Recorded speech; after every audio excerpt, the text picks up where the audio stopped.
بسم اللہ الرحمن الرحیم نحمده ونصلی علی رسول الکریم اما بعد۔ سورۃ الرعد 13واں سپارہ ہے۔ آج ہم نے اس سورت کو پڑھا ہے۔ اس سورت کے اندر اللہ تعالیٰ نے اپنی قدرت کا ذکر فرمایا کہ اللہ وہ ذات ہے جس نے اس قرآن کو اتارا، یہ حق ہے، لیکن اکثر لوگ اللہ تعالیٰ کی نہیں مانتے، اللہ تعالیٰ پر ایمان نہیں لاتے۔ یہ بدبختی ہے، لیکن بدبختی یہ ہے کہ اکثر لوگ اللہ تعالیٰ کو نہیں مانتے، حالانکہ اللہ کو ماننے میں کیا رکاوٹ ہے؟ کوئی رکاوٹ نہیں۔ اگر انسان اللہ کو ماننا چاہے تو وہ اس کو دیکھ سکتے کہ دیکھیں اتنے بلند آسمان بغیر ستونوں کے کس نے بنائے ہیں، عرش کو کس نے بنایا، سورج کو کس نے بنایا، چاند کو کس نے بنایا، اور کس نے اس کے نظام کو چلایا ہے۔ اتنا بڑا سورج، دنیا میں جہاز جو ہے وہ زمین وہ پانی میں غرق ہو جاتے ہیں، اور آبدوزیں غرق ہو جاتی ہیں، راکٹ جو ہے وہ فیل ہو جاتے ہیں۔ اب یہ سورج اللہ تعالیٰ کا اتنا بڑا نظام ہے، یہ چل رہا ہے اتنے زبردست طریقے کے ساتھ۔ یہ کون ہے جو اس کو چلا رہا ہے؟ وہ اللہ ہے، اور اس ساری دنیا کے لوگوں کی ضروریات کا وہ خیال رکھتا ہے۔ آپ کی ضرورت ہے ہوا، اللہ تعالیٰ ہر جگہ ہوا کا انتظام کر رہے ہیں، پانی کا انتظام کر رہے ہیں، روشنی کا انتظام کر رہے ہیں، دن کو لا رہے ہیں، رات کو لا رہے ہیں، انسانوں کے لیے سبزیاں اگا رہے ہیں، پھل اگا رہے ہیں، یہ سب۔ اور زمین کو اس نے بنایا، زمین میں پہاڑ بنائے، نہریں بنائی، پھل بنائے۔ یہ سب اس بات کی نشانی ہے کہ اللہ کی ذات موجود ہے، اللہ کی ذات موجود ہے۔ جب یہ اللہ کی نافرمانی کرتے ہیں تو اللہ کا عذاب کیوں نہیں آتا؟ کہ اللہ تعالیٰ معاف کرنے والا ہے، اللہ معاف کرنے والا ہے، اس وجہ سے وہ پکڑتا نہیں ہے۔ اس کی ایک صفت ہے معاف کرنا، اگر یہ صفت نہ ہو تو وہ سب کو، آج ہم نے ایک آیت پڑھی کہ اگر اللہ تعالیٰ انسان کو اس کے گناہوں کی وجہ سے پکڑ لے تو کوئی زمین پہ بچ نہیں سکے۔ تو وہ مالک ہے اور وہ معاف بھی کرنے والا ہے، لیکن یہ نہیں کہ وہ ڈھیل دے کر ہمیشہ کے لیے چھوڑ دے، بلکہ اس کی پکڑ بڑی سخت ہے۔ پھر اللہ تعالیٰ فرماتے ہیں کہ جب اللہ تعالیٰ لوگ ایک سوال یہ کرتے ہیں کہ حالات کیوں خراب ہیں، تو اس کا اللہ تعالیٰ نے جواب دیا ہے کہ اللہ تعالیٰ کسی قوم کے حالات کو اس وقت تک ٹھیک نہیں کرتا جب تک کہ وہ اپنے اعمال کو ٹھیک نہ کرے۔ اس زمین پہ رہنے والے انسان اگر خدا کے نافرمان بن جاتے ہیں تو حالات خراب ہو جاتے ہیں، اور اگر یہ لوگ اللہ کے فرمانبردار بن جائیں تو اللہ تعالیٰ حالات ٹھیک کر دیں گے۔ یہ اس کا اللہ نے جواب دیا۔ اور اللہ تعالیٰ کسی قوم پر کوئی آفت مصیبت لانا چاہے تو کوئی اس کو روک نہیں سکتا۔ ابھی امریکہ میں جو آیا تھا طوفان اور سیلاب، وہ ان کے جنگل میں آگ لگ گئی تھی، تو کوئی اس کو بجھا نہیں سکتا۔ اللہ کی طرف سے کبھی زلزلہ آئے، کبھی کوئی مصیبت آئے، کوئی آفت آئے، کوئی بارش آئے، تو اس کو کوئی روک نہیں سکتا۔ یہ اللہ ہے، لہذا جو اللہ یہ ساری قدرت اور طاقت اس کی ہے، اس کو ماننا چاہیے۔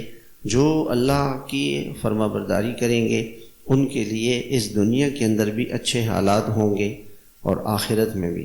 اور جو اللہ تعالیٰ کے نافرمان ہوں گے، اگر ساری روئی زمین اور اتنی ہی اور زیادہ دولت جمع کر کے وہ اللہ کو دیں اور اللہ تعالیٰ سے یہ کہیں کہ اللہ اب ہمیں معاف کر دیں، تو معافی نہیں ملے گی، ان کا ٹھکانہ جہنم ہے، اور کتنی بری جگہ ہے۔ جو اللہ کے نیک بندے ہیں ان کی نشانی کیا ہے کہ وہ اللہ کے کلام کو جانتے ہیں۔ آج مسلمانوں کو پتہ ہی نہیں کہ اللہ نے اپنے کلام میں کیا فرمایا، کیسی کیسی آیتیں اللہ تعالیٰ نے، کیسی اپنی قدرت طاقت۔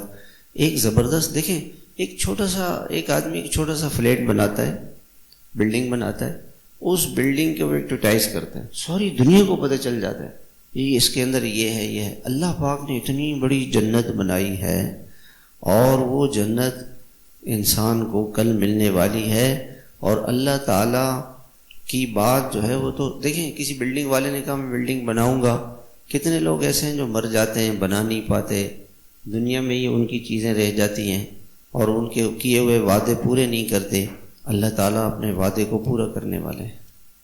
اور اللہ تعالیٰ نے اپنی جنت بنائی ہے، انسان کو پتہ ہی نہیں کہ اللہ کیا فرما رہا ہے، انسان ہوش میں ہی نہیں ہے، اندھیرے میں اور زندگی گزار رہے ہیں غفلت میں۔ جو اللہ کے نیک بندے ہیں وہ اللہ کے وعدے کو پورا کرتے ہیں، وہ عہد کو نہیں توڑتے۔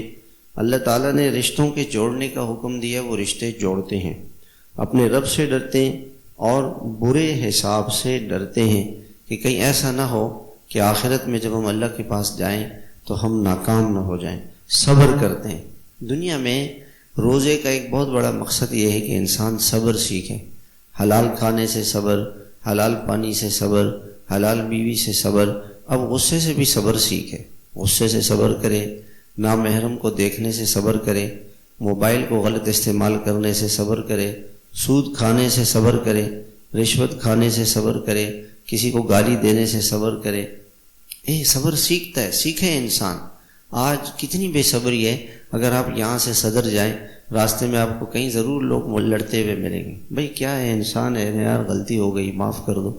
اگر وہ معافی مانگتا ہے، کہنا اب کیا معافی مانگ رہے ہو یار، غلطی کر گئے، تو بھی غلطی کر کے ہی تو انسان معافی مانگتا ہے نا یار، اس پہ بھی معاف کرنے کے لیے تیار نہیں ہے۔ میں یہاں سے گاڑی چلاتے ہوئے یہاں گیا، تو جب یہاں سے آپ جائیں گے نا تو ادھر سے ایک ٹریفک آ رہی، تو میں ان کو دیکھ رہا تھا، تو اچانک ادھر سے ایک گاڑی آ گئی۔ اس نے کہا آپ دیکھتے نہیں؟ میں نے کہا یار میں انسان ہوں، ایک طرف ہی دیکھ سکتا ہوں، جن تو نہیں ہو کہ ادھر بھی دیکھوں ادھر بھی دیکھوں، بھائی گاڑیاں ادھر سے آ رہی ہے تو ادھر ہی دیکھوں گا نا یار۔ اب وہ الٹا چور کوتوال کو ڈانٹے، یعنی غلطی بھی یہ کہ رانگ سائڈ۔ 10 سال 15 سال 20 سال بچہ اسکول میں پڑھتا رہا، ساری زندگی ڈرائیور نے رانگ سائڈ پہ گاڑی چلائی، اب اس کے دل دماغ میں یہ بیٹھ گیا وہ رانگ سائڈ پہ ہی گاڑی چلائے گا، الٹی گاڑی چلائے۔ جہاں دیکھو آپ کہیں پر بھی دیکھو جی رانگ سائڈ پہ گاڑی، ادھر ٹریفک بلاک کیوں، اور وہ رانگ سائڈ پہ گاڑی آ گئی۔ صبر نہیں ہے، معاف کرنا نہیں ہے، برداشت کرنا نہیں ہے۔ تو میرے محترم بھائیوں، روزہ ہمیں صبر سکھاتا ہے، معاف کرنا سکھاتا ہے۔ ایسے لوگ ہیں جو برائیوں کا بدلہ اچھائیوں سے دیتے ہیں۔ برائی کا بدلہ برائی سے دینا کمال نہیں ہے۔ آپ کو دنیا میں دولت والے مل جائیں گے، مال والے، شہرت والے، دنیا والے، اخلاق والے لوگ نہیں ہیں۔ صبر کرنے والے، معاف کرنے والے، نرمی کرنے والے، محبت کرنے والے، آپ کے خیر خواہ ہمدرد لوگ آپ کو نہیں ملیں گے۔ اللہ تعالیٰ کہتے ہیں ایسے لوگوں کو ہم نے جنت دینی ہے جو دنیا میں برائی کا بدلہ اچھائی سے دیں، ایسے لوگ۔ اور ان کے لیے بہترین انجام ہے جنت، جس میں داخل ہوں گے۔ جب یہ جنتی جنت میں جائے گا تو یہ اللہ تعالیٰ سے کہے گا کہ اللہ اس جنت میں میری بیوی نہیں ہے، میرے بچے نہیں ہیں، میرے ماں باپ نہیں ہیں، تو میں کیسے زندگی گزاروں گا؟ ان کے پاس تو اتنی نیکیاں نہیں تھیں۔ تو اللہ تعالیٰ اس جنت میں اس کے ماں باپ کو بھی، وہ نیک آدمی کے ماں باپ فائدے میں ہوں گے۔ دنیا میں انسان جو ہے نا، وہ کبھی کسی کی دولت انسان کو ملتی ہے، بیٹا ہے اس کو کبھی باپ کی دولت نہیں مل پاتی ہے، پاگل ہو جاتا ہے، بیٹا مر گیا ابھی، باپ سے پہلے مر گیا تو دولت کیا ملے گی؟ مگر جنت میں اگر کسی بیٹے کو اعلیٰ درجے کی جنت مل گئی تو اس کے ماں باپ کو بھی جنت ملے گی، اس کی اولاد کو بھی وہ جنت ملے گی، اس کی بیوی کو بھی وہ جنت ملے گی۔ کیا اللہ تعالیٰ کے رحم اور کرم اور فضل کے ٹھکانے کہ ایک آدمی ٹھیک ہو گیا۔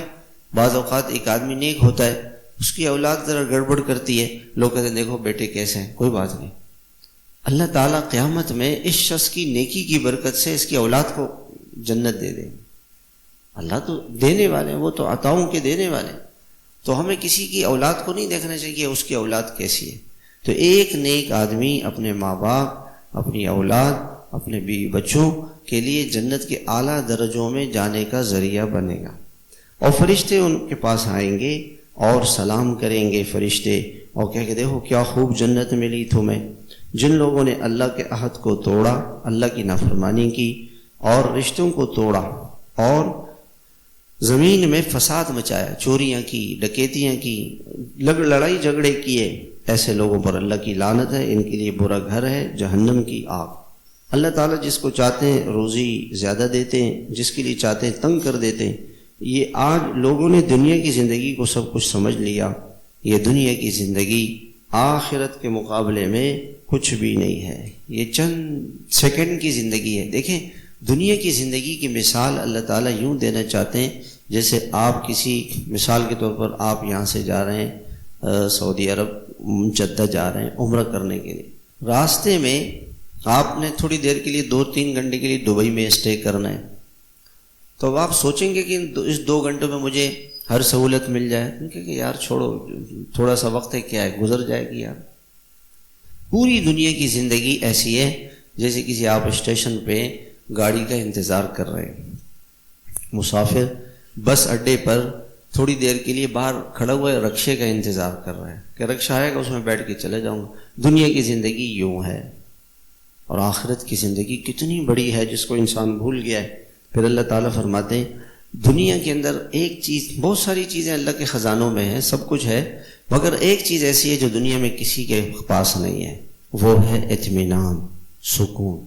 اطمینان اور سکون نہ کسی بادشاہ کے پاس ہے، نہ وزیر کے پاس ہے، نہ مال والے کے پاس ہے، نہ ڈاکٹر کے پاس ہے، نہ کسی سائنسدان کے پاس ہے، نہ کسی سیاستدان دانشور کے پاس ہے، کسی کے پاس نہیں۔ اللہ پاک کی بڑی نعمت ہے ہمارے پاس۔ دیکھیں دنیا میں مسلمان جو ہے نا سب سے کم خودکشیاں کرتا ہے، وہ مسلمان خودکشی کرتا ہے جو نادان نہ سمجھ ہے۔ اور آپ چلے جائیں دنیا کے ملکوں میں، دنیا کا خوبصورت ترین ملک ہے سوئٹزرلینڈ، انتہائی خوبصورت ملک ہے، اس کو دنیا کی جنت کہا جاتا ہے، مگر وہاں خودکشی ایک سرکاری قانون بن چکا ہے۔ لوگ اتنی خودکشیاں کرتے ہیں، حکومت کہتی ہے ٹھیک ہے ہمارے پاس آؤ ہم تمہیں مار دیتے، اور اس کے لیے نئے نئے چیزیں طریقے ایجاد کرتے ہیں کہ کس طرح سے آدمی کو فوراً خودکشی اگر کوئی کرنا چاہتا ہے وہ نام دے دیتے ہیں، اس کو مار دیتے ہیں۔ کیوں کہ دنیا میں مسلمان اگر کہیں پھنستا ہے نا وہ کہتا ہے اللہ، اے اللہ، اور اللہ کے سامنے آنسو بہاتا ہے، اور اللہ اس کے لیے ضرور راستے کھولتے ہیں۔ ان کے سامنے تو نہ اللہ ہے نہ اللہ کا رسول ہے، کچھ نہیں ہے، کچھ بھی نہیں ہے۔ دلوں کا اطمینان اللہ کے ہاتھ میں ہے، کسی کے پاس نہیں۔ اور یہ اطمینان اس شخص کو ملے گا جو اللہ تعالیٰ فرماتے ہیں جو میری یاد میں لگا رہے، الا بذکر اللہ تطمئن القلوب۔ خوب غور سے سنو، اگر تم اللہ کو یاد کرو گے تو تمہیں دل کا اطمینان ملے گا۔ لوگ یہ کہتے ہیں ہم تو اللہ کو یاد کرتے ہیں، سبحان اللہ الحمدللہ، اللہ اکبر، درود شریف، نماز، روزہ، یہ سب کہتے ہیں۔ یہاں یاد سے مراد کیا ہے کہ انسان کو ہر وقت اللہ یاد رہے۔ جس انسان کو گناہ کے وقت اللہ بھول جائے اس کو اللہ یاد نہیں ہے۔ رشوت لیتے وقت اللہ یاد رہے، سود لیتے وقت، کسی نامحرم سے بات چیت کرتے وقت، قتل کرتے وقت، چوری کرتے وقت، نشہ کرتے وقت، زنا کرتے وقت، جھوٹ بولتے وقت، لڑائی کرتے وقت اس کو اللہ یاد رہے۔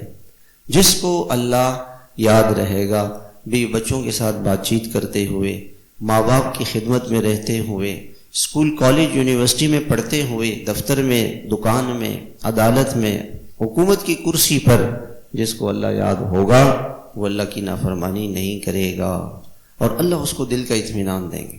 جو اللہ کی نافرمانی چھوڑ دے اللہ اس کو ہر پریشانی سے بچاتے ہیں۔ اس کو دنیا کا اطمینان وہ نعمت ہے جو بادشاہوں کے پاس بھی نہیں ہے۔ اللہ اس کو ایسا سکون دیتے ہیں جو بادشاہوں کے پاس بھی نہیں ہے۔ اس کو نمازوں میں لذت ملتی ہے، اس کو نمازوں میں لذت ملتی ہے۔ ایک اللہ والے کہتے ہیں اگر دنیا کے لوگوں کو پتہ چل جائے، دنیا کے بادشاہوں کو، کہ ہمیں رات کو اللہ کے سامنے مصلی ڈال کر رونے سے جو مزہ آتا ہے، اگر ان کو اس لذت اور مزے کا پتہ چل جائے تو وہ ہم سے لوٹنے کی کوشش کریں، لیکن وہ لذت ہم سے کوئی نہیں لوٹ سکتا۔ ایسی لذت ہے دعاؤں میں، نمازوں میں، ذکر میں، تلاوت میں، روزے میں، بھوک میں، پیاس میں، کہتے ہیں اللہ تیرے لیے۔ ایک صحابی کو مکے کے کافر قتل کر رہے تھے، انہوں نے شعر پڑھا، وَذَلِكَ فِي ذَاتِ الْإِلَٰهِ، اے اللہ تیرے لیے سوری پہ چڑھ رہا ہوں۔ کیا مزہ، کیسا مزہ لیا اسے، اللہ تیرے لیے، آپ دیکھ رہے ہیں نا ایسے اللہ کی محبت میں، اللہ کے استحضار میں۔ دنیا میں کوئی چھوٹی موٹی تکلیف آ جائے تو انسان شکوے شکایتیں نہ کرے اور کہے کہ اللہ آپ کی طرف سے، تو اللہ تعالیٰ بھی ہمیں دلوں کا اطمینان دے دے۔ اس کے لیے ہمارے ذمہ کیا ہے کہ ہم اللہ پاک کو ہر وقت یاد رکھیں، خلوت میں، جلوت میں، تنہائی میں، دیکھتے وقت، بولتے وقت، سنتے وقت، کھاتے وقت، پیتے وقت، کماتے وقت اللہ کو یاد رکھیں۔ باقی انشاءاللہ کل آج ذرا ہمیں ایک جگہ بیان میں جانا ہے، تو انشاءاللہ اللہ تعالی ہمیں عمل کی توفیق عطا فرمائے. اللہ ہمیں 24 گھنٹے اپنا دھیان، اپنا استحضار، اپنی محبت، اپنا تعلق، اپنا قرب نصیب فرمائے، اور ایسی یاد آئے کہ جب زندگی کا آخری دن ہو، آخری وقت ہو، ہماری زبان پہ اللہ کا نام ہو، اللہ کے نام کے ساتھ ہم دنیا سے جائیں، اللہ ہم سے ملاقات کرے تو اللہ ہم سے خوش ہو، ہماری قبر اچھی ہو، ہماری آخرت اچھی ہو، اور ہم جنت میں اللہ کے مہمان بن جائیں. اللہ ہم سب کو عمل کی توفیق عطا فرمائے.